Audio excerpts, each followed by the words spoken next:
नमस्कार। जय श्री राधे राधे। आप सबका हमारे इस विधिवत ज्ञान चैनल में स्वागत है। आज मैं आप सबको रक्षाबंधन से जुड़ी जानकारी देने जा रही हूँ। रक्षाबंधन इस वर्ष कब मनाया जाएगा, राखी किस समय पर बांधना शुभ है, उसका शुभ मुहूर्त और रक्षाबंधन क्यों मनाया जाता है और यह परंपरा कब से शुरू हुई और किसने शुरू की। नवग्रह से जुड़ी एक छोटी सी जानकारी हम आपको आज देते हैं।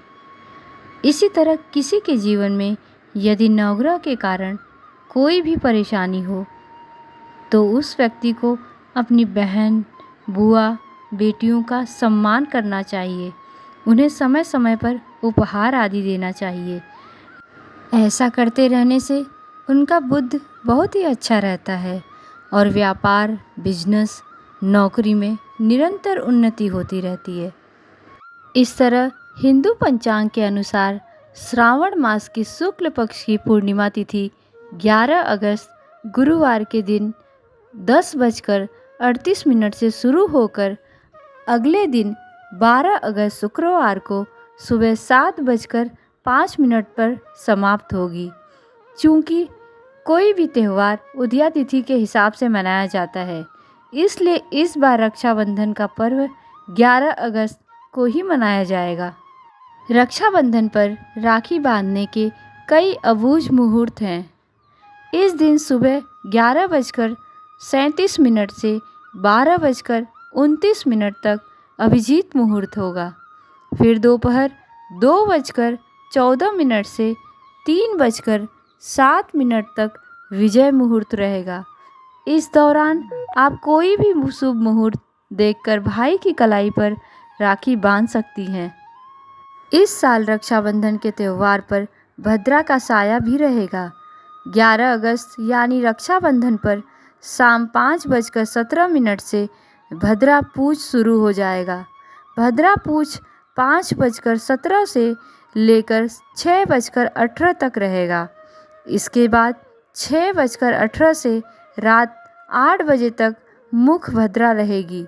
भद्रा काल में वैसे तो राखी बांधने से बचना चाहिए, लेकिन बहुत मजबूरी हो तो इस दिन प्रदोष काल में शुभ लाभ अमृत से ये कोई एक चौघड़िया देखकर राखी बांध सकती हैं।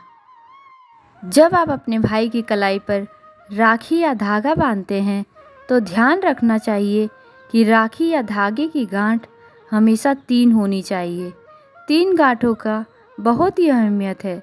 पहली गांठ भाई की लंबी उम्र और सेहत के लिए बांधी जाती है।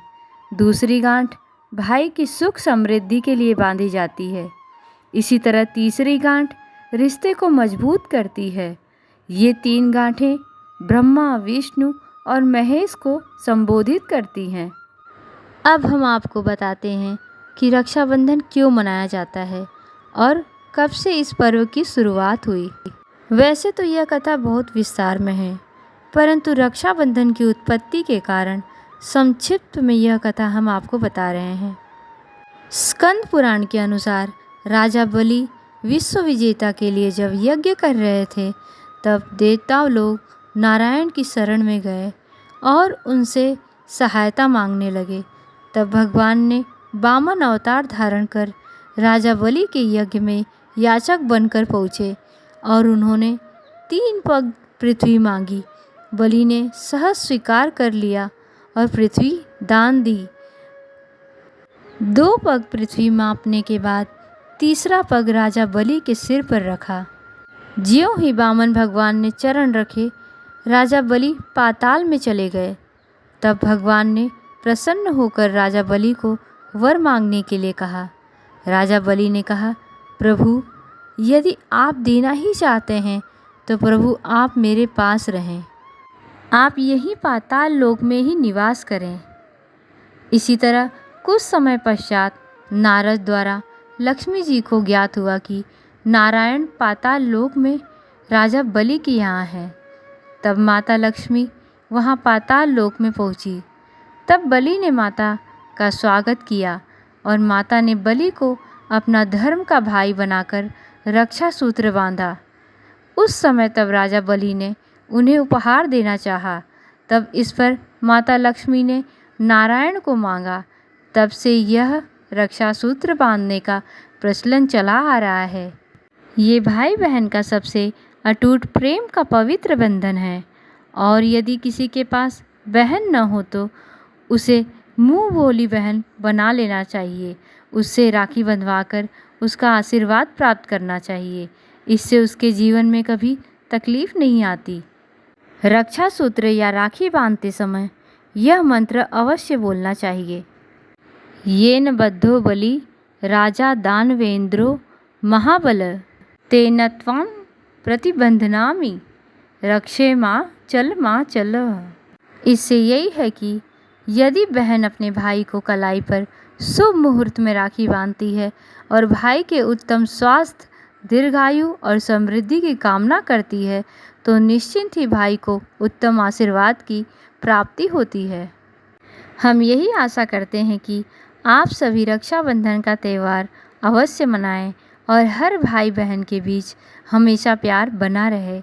इसी प्रकार आप सबको हमारे द्वारा दी गई जानकारी अच्छी लगती है तो इसी तरह की और जानकारी जानने के लिए आप सभी हमारे इस विधिवत ज्ञान चैनल से जुड़े रहें और लाइक, शेयर, सब्सक्राइब करना न भूलें। धन्यवाद। जय श्री राधे राधे।